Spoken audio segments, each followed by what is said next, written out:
Salut les filles, je vous retrouve aujourd'hui pour une vidéo un peu compliquée à faire pour moi, je vous l'avoue, parce que je me sens pas spécialement légitime pour vous donner des conseils et je suis pas spécialement une référence sur la matière non plus. Mais l'une d'entre vous m'a demandé de faire une vidéo là-dessus et comme j'ai quand même 2-3 astuces que moi j'utilise au quotidien, c'est un bien grand mot, mais que j'utilise de manière générale, je me suis dit que peut-être ça vous serait utile. Aujourd'hui, on va donc parler de la confiance en soi.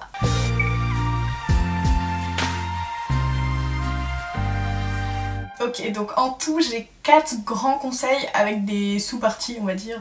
Oui, je suis très organisée, j'ai marqué tout ça sur un carnet. Donc on va commencer tout de suite avec le premier, en toute logique. Mon premier conseil pour avoir confiance en soi, c'est de s'entourer des bonnes personnes. Je sais, ça paraît peut-être un peu compliqué à faire, puisqu'en général quand on n'a pas spécialement confiance en soi, on rencontre pas forcément de nouvelles personnes, ou en tout cas on n'a pas tendance à aller vers de nouvelles personnes, mais je pense qu'on a tous des personnes qui nous suivent depuis plutôt longtemps et qu'on n'a pas spécialement choisi d'ailleurs, hein. Mais l'important aussi dans ce conseil, c'est de se débarrasser des personnes qui ne sont pas des bonnes personnes pour vous aussi. Ce que j'entends par bonnes personnes, ce sont des personnes qui ne vont pas te juger, par exemple si tu te coiffes pas un matin et que t'arrives comme ça en cours, qui vont pas se foutre de ta gueule ou te dire que vraiment t'as une sale tête aujourd'hui. Ce sont des personnes qui t'apprécient pour ce que tu es, en gros, qui ne vont pas essayer de te changer en te disant « Ah oui, mais de toute façon, t'es trop timide, c'est normal que t'ailles pas vers les gens, mais de toute façon, t'es un peu bizarre, donc c'est normal que les gens viennent pas vers toi. » Ça, pour le coup, ce sont des gens qui vous jugent et qui, du coup, ne seront pas des bonnes personnes pour que vous alliez mieux dans la personne que vous êtes déjà. Je sais pas si je m'exprime très bien, mais j'espère que vous saisissez en fait le sens de tout ça parce que pour moi, je pense que c'est le conseil principal en fait. Pareil, je pense que c'est important que les gens soient à votre écoute en quelque sorte, hein. Je vous demande pas de traîner qu'avec des psychologues, hein, on n'en est pas là, mais que quand vous faites une action, même si elle vous dit bon c'est pas bien etc, qu'elle essaie quand même de comprendre votre point de vue, qu'elle vous donne des conseils un peu peut-être pour améliorer la situation de son point de vue à elle, ou qu'en tout cas il y a un échange en fait sur les choses que vous pouvez faire dans la vie de tous les jours et qui sont pas forcément bien ou qui sont très bien mais que la personne n'est pas d'accord. Il ne faut pas que les personnes desquelles vous vous entourez vous disent systématiquement que ce que vous faites c'est mal ou que c'est pas comme ça qu'il faut le faire. Voilà, c'est en gros ma définition de bonne personne parce que bon, clairement, des bonnes personnes pour certains peuvent être de mauvaises personnes pour d'autres, donc voyez aussi ce qui match avec votre personnalité, avec la façon dont vous aimez faire les choses et dont vous voulez faire les choses. Pour moi, c'est vraiment ça le point principal, il faut vraiment s'entourer des gens qui vont peut-être pas vous mettre en avant, hein, j'irai pas jusque là, mais qui vont vous dire ah bah tiens aujourd'hui ton rouge à lèvres il est joli, au lieu de te dire t'as complètement foiré ton mascara ce matin,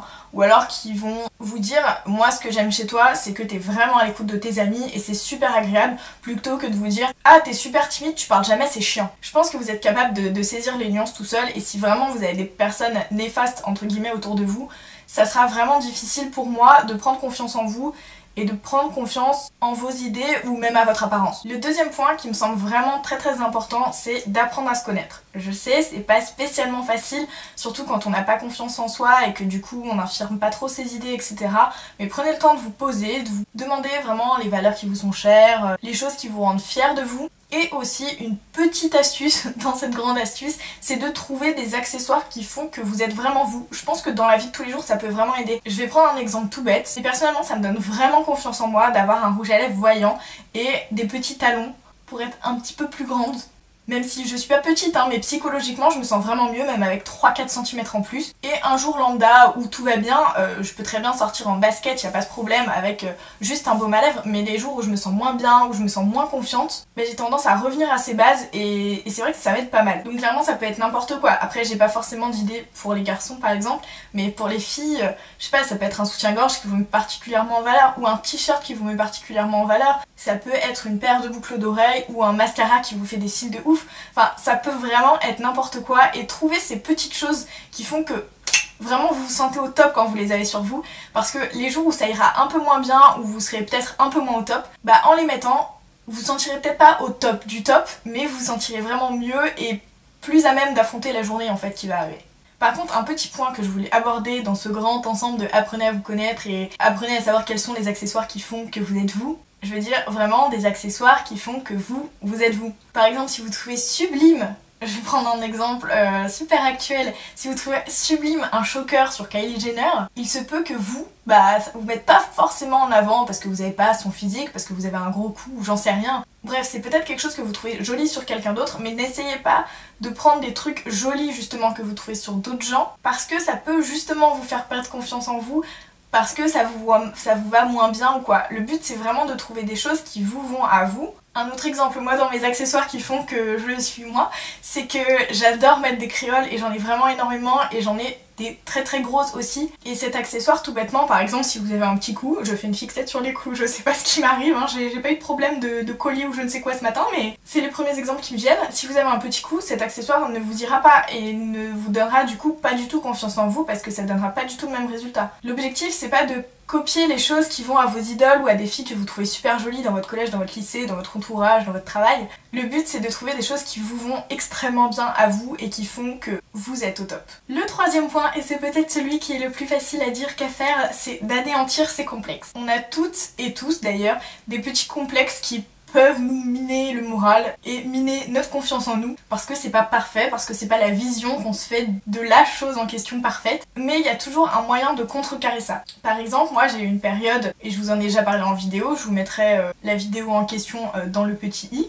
Quand j'avais de l'acné, j'avais vraiment pas du tout confiance en moi. J'étais devenue un fantôme, je mettais mon écharpe jusque là pour pas qu'on voit mes boutons, enfin j'étais vraiment au fond du fond, ça me déprimait, un truc pas possible, mais il y a des solutions. Je veux dire, moi j'ai trouvé un traitement et pendant tout le temps du traitement, pareil, j'essayais de trouver des correcteurs plus couvrants ou vraiment de prendre soin de ma peau et du coup de limiter les dégâts. Enfin voilà, je pense qu'il y a toujours une solution. Pareil, si vous avez un petit bourrelet que vous aimez pas, il y a toujours une solution avec une forme de t-shirt particulière ou quoi qui fera que ça se verra moins. C'est pas pour rien qu'il y a des émissions comme Nouveau look pour une nouvelle vie. Enfin voilà, vous voyez dans ce genre d'émission qu'il y a vraiment une solution pour tout. Alors peut-être pas tout, mais pour une majorité de choses quand même. Après, je ne vous dis pas d'aller faire de la chirurgie esthétique si vous détestez votre nez, hein. Mais pourquoi pas essayer un petit contouring du nez. Voilà, je pense que vraiment, avec le maquillage et les fringues, sur beaucoup de complexes on peut agir. Bon, après c'est vrai que ce sont des conseils qui marchent plutôt en société, parce que si vous devez vous retrouver démaquillé et nu devant quelqu'un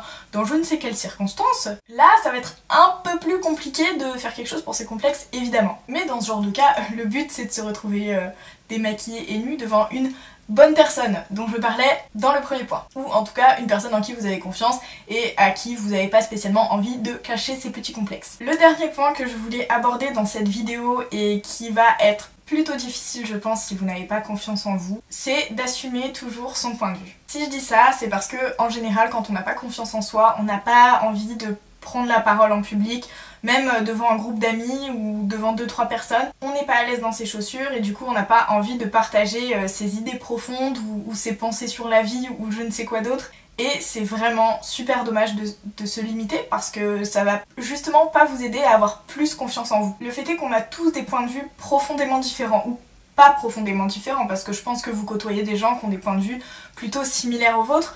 Mais il y a toujours des nuances dans ce qu'on pense et dans ce que quelqu'un d'autre peut penser. On a tous des hobbies super variés, ou des passions d'ailleurs super variées. Par exemple, moi j'ai une copine qui est dans la médecine, je ne pourrais jamais faire ça de toute ma vie, mais elle est super passionnée quand elle le raconte, et je pense pas qu'elle ait peur de se confronter aux autres points de vue, même si moi personnellement j'aime pas trop quand elle raconte ces trucs. Et je lui dis, hein, et du coup là je suis une très mauvaise personne, hein, ne me fréquentez pas. Mais voilà, l'idée c'est de vous rendre compte que quand vous exposez une idée, si vous vous êtes entouré des bonnes personnes, et c'est pour ça que je vous disais que c'est peut-être le point le plus important de cette vidéo, normalement elles vont ouvrir le débat et pas s'opposer complètement à vous, même si elles n'ont pas spécialement le même point de vue, ou même si justement elles n'ont pas les mêmes passions, les mêmes hobbies.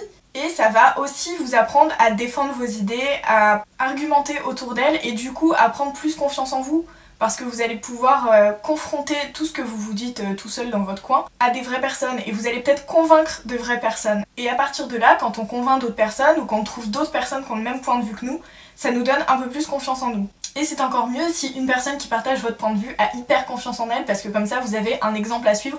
Enfin, pas vraiment un exemple à suivre, mais vous vous rendez compte que voilà, avec vos idées, avec vos points de vue, avec ce que vous avez vécu, etc., vous pouvez quand même avoir confiance en vous. Je pense que je vais conclure cette vidéo par vous dire que si vous avez des problèmes de confiance en vous, à cause du lycée, du collège, à cause de votre environnement de travail, de gens qui sont pas forcément sympas avec vous, qui vous rabaissent ou qui vous font remarquer vos défauts, sachez que ces personnes, si elles font ça, c'est pour justement essayer d'avoir plus confiance en elles et qu'elles n'ont pas forcément plus confiance en elles que vous n'avez confiance en vous. Toutes les remarques qu'on vous fait quand elles sont négatives doivent glisser et ne doivent pas vous perturber parce que si ça ne vient pas de personnes qui vous sont proches et qui vous connaissent par cœur, alors il n'y a pas besoin d'essayer de les prendre en compte ou de se dire que c'est vrai en fait. Et d'ailleurs si ça vient de personnes qui vous sont proches et qui vous connaissent bien, demandez-vous pourquoi elles font ça.